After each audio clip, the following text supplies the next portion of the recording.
এটা রামবুটান।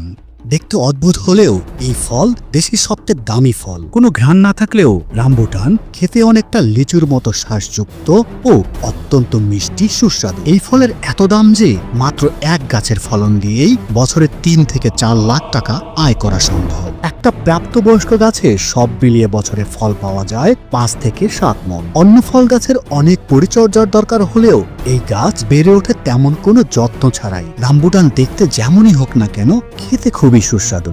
এই ফল বছরে 2 বার পাওয়া যায় আর এর স্বাদ লিচুর মতো হওয়ায় বাজারে এর চাহিদাও ব্যাপক। যেখানে লিচু কিংবা অন্যান্য ফল 1 মাসের বেশি রাখা যায় না, সেখানে রামবুটান পাকা অবস্থাতেও গাছে রাখা যায় অন্তত 2 মাস। গাছের বয়স বৃদ্ধির সাথে সাথে লিচুর ফলন কমলেও রামবুটানের ফলন উল্টো বাড়ে। অনেকের কাছে অপরিচিত হলেও কিছুটা লিচুর মতো সুস্বাদু হওয়ার কারণে শহর অঞ্চলে এখন বেশ জনপ্রিয় এই বিদেশি ফল। রামবুটান মূলত দক্ষিণ পূর্ব এশিয়ার ফল।